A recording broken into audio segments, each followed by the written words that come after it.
Greetings, Batprince here, and today Ms. Bat and I are playing Sweet F Cake. Yeah. You can do it. So click it. Yeah. This is button. Button? Yeah, I pressed buttons and it didn't work. Click it. Alright, start game. Ooh. Okay. Prologue. I had one of those once. Ooh, yeah. Do you want to read this one? I'll be the cat man. I'm a cat man in search of truth, overconfident and unprepared before challenges ahead. You will be torn apart, losing clear distinction between what's real and what's imaginary. And hardships that you will overcome along the way will have you doubting your... Can you click and just make it up? There you go. No. Own lucidity, and don't even get me started on paranoid ideas. And the voices, the countless number of voices in your head. But when you, at long last, find answers for all your questions, the sanctuary will shudder in your mind. Oh, yes.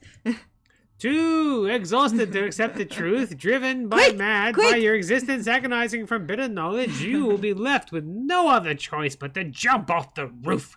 Make sure you fall head down, though. Don't risk avoiding certain death. Yeah. What? Like in You don't understand? Of course you don't understand. Well, what lies before you? Okay, I'm ready. No, I'll pause. What do you mean? Slower, please. I'm writing it down. That's you. Yeah.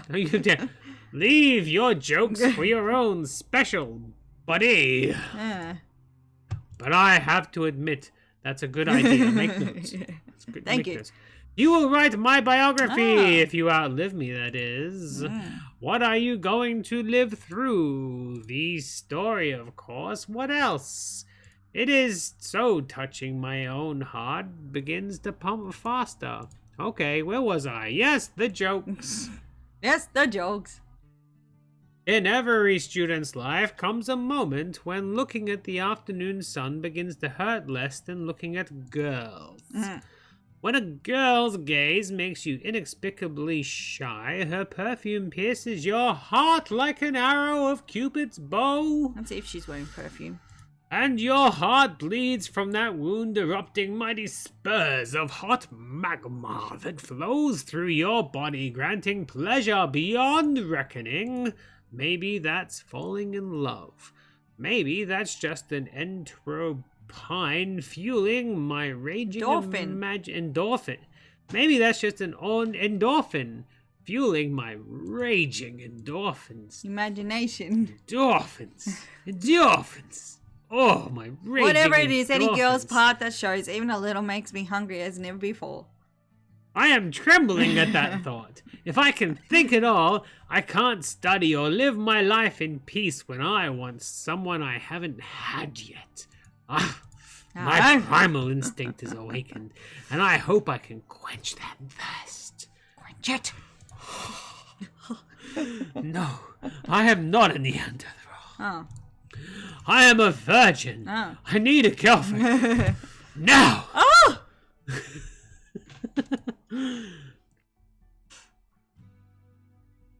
Thanks for getting me out. Okay. Thanks for getting me out, Serge.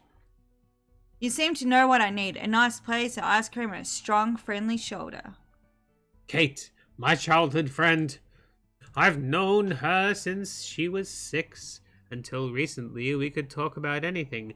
Now I can't even grab her hand for fear of raising a suspicion.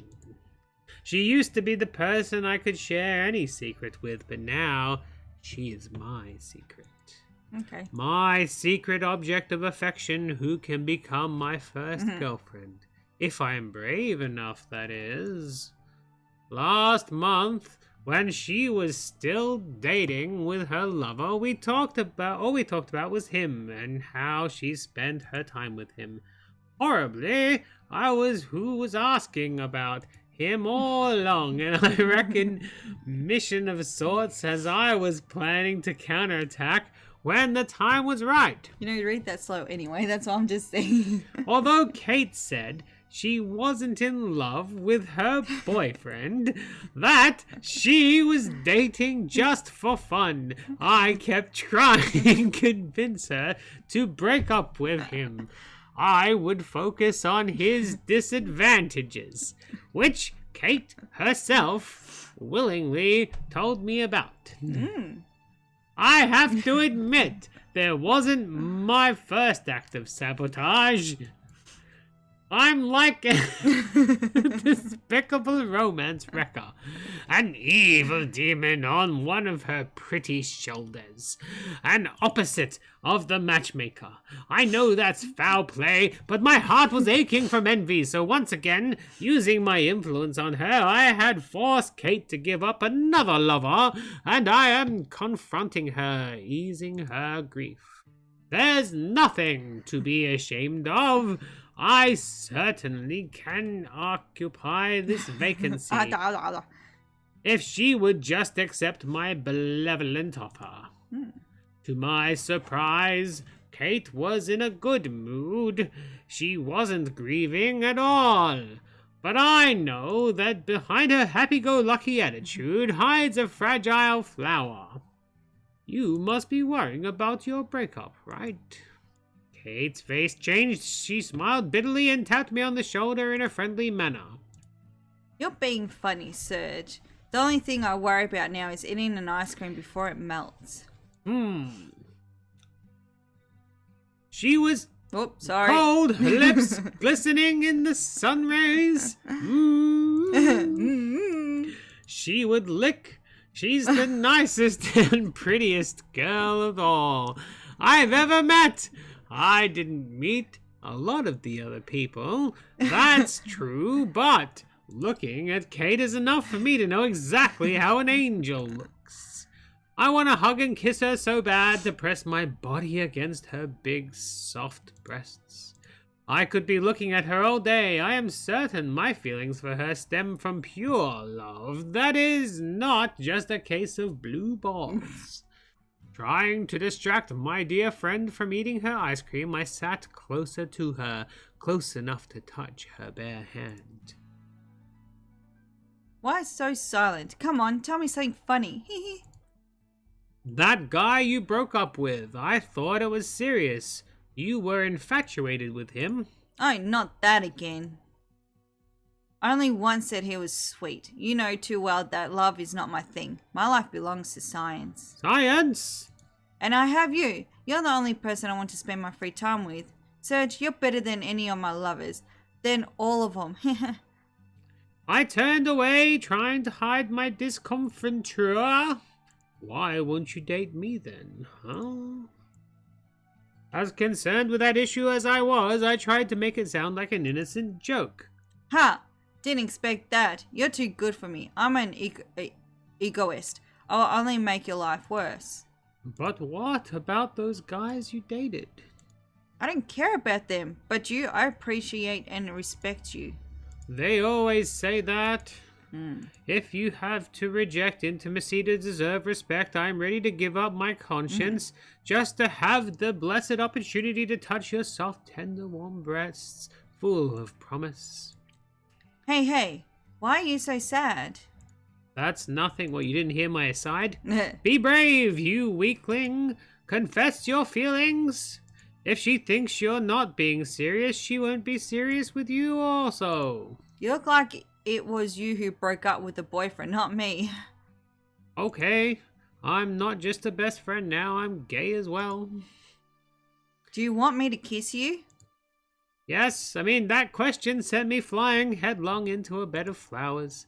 I wanted to scream yes at the top of my lungs, but I contained myself. Barely, like a true gentleman, I turned my poker face to Kate's charming visage. Well, I don't mind, huh? Kate didn't respond, didn't kiss me either. Instead, she looked at me strictly. I guess she was reading emotions written on my face or decoding the elven cipher hidden in my eyes. Pucker up! Barely holding up, I closed my eyes. Suddenly, I felt Kate's caressing fingers on my cheeks, Her touch made my eyelids shut even tighter. Anticipating the first and the best kiss of my life, I let my mouth open just a little. My lips were trembling, my heart was beating violently, and all my neurons were firing at the joy of the magical moment. Was it ice cream? Ha ha ha! I opened my eyes and I saw Kate laughing beautifully.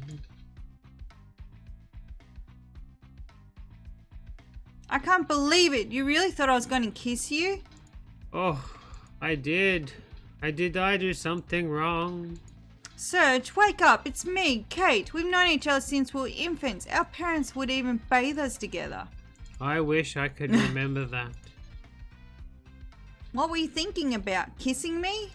Duh. She kept on laughing. I didn't know why, but Kate found the idea of my infatuation with her ridiculous.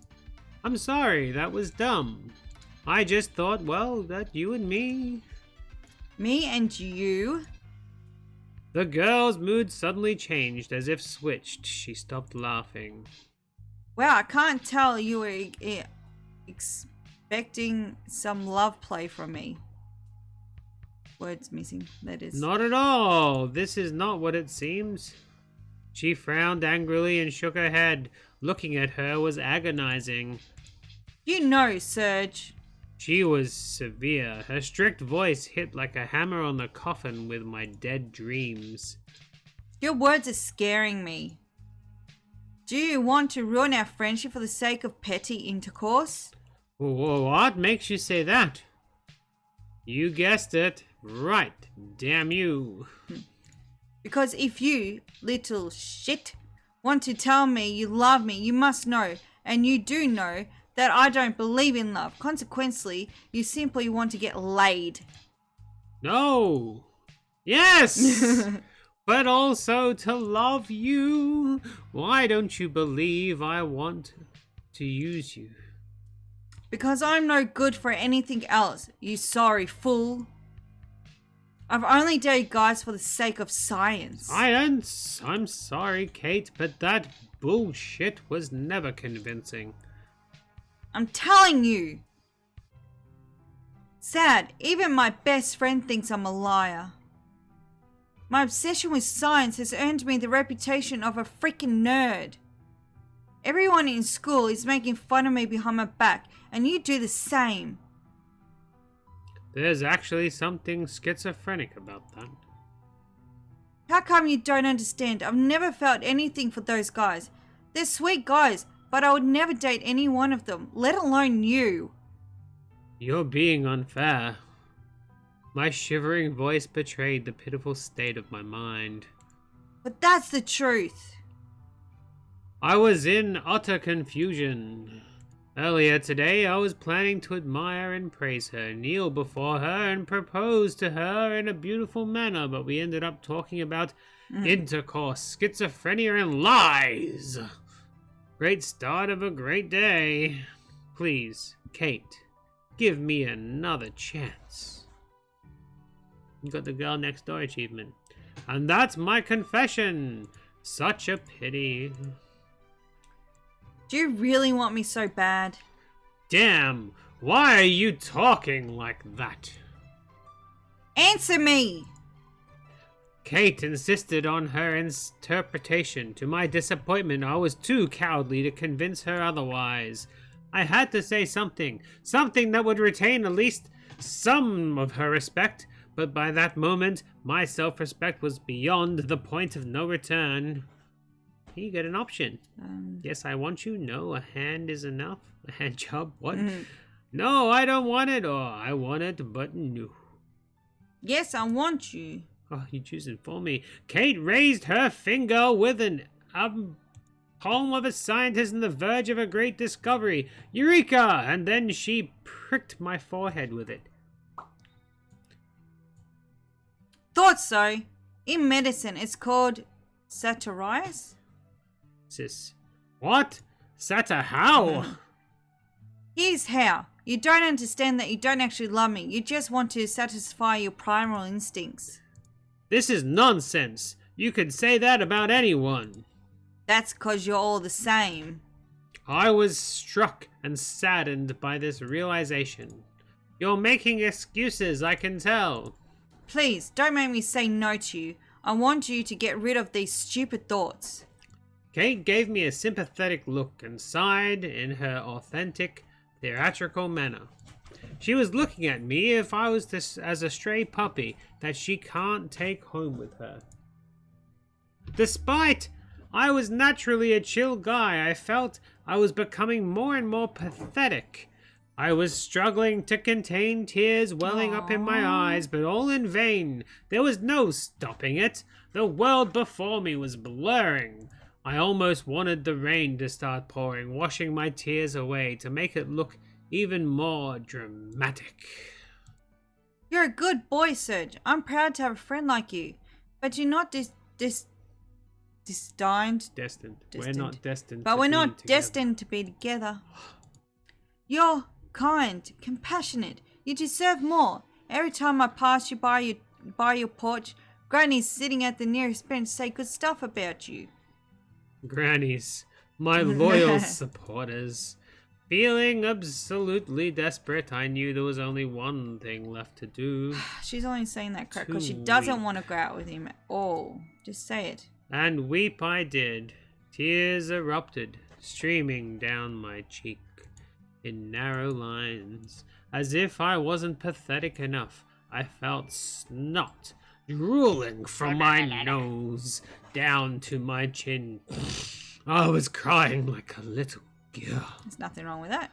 Passers by. Kate reached out to me, but dropped her hand midway, realizing it won't help. Meanwhile, I kept on crying. Actually, I was already wailing. Aww. Louder and louder. Oh, boo! A boo! I was wallowing so deep in my sorrow that I didn't even notice Kate leaving. Oh, wow. Wow. She just left. The love of my life left me alone with my shame and solitude. Dang. Hey, don't you go away. I know this story looks as bland and lame as the scenery behind me, but I assure you I take no pleasure in retelling this story for you.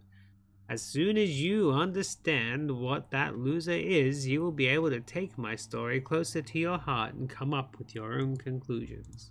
And no, I'm not trying to distract you from the timer before you can push the refund button. So, where was I? Yes. Hold on. Wait. No, we're gonna press that button. Press it. Press it. That's enough for today. Quick. No, this is actually pretty well written, aside from a couple of grammar mistakes. That's really good, actually. I like it a lot. Yeah. I like the dramaticizedness of it. Yeah. Oh. Poor boy. Poor boy. Farewell.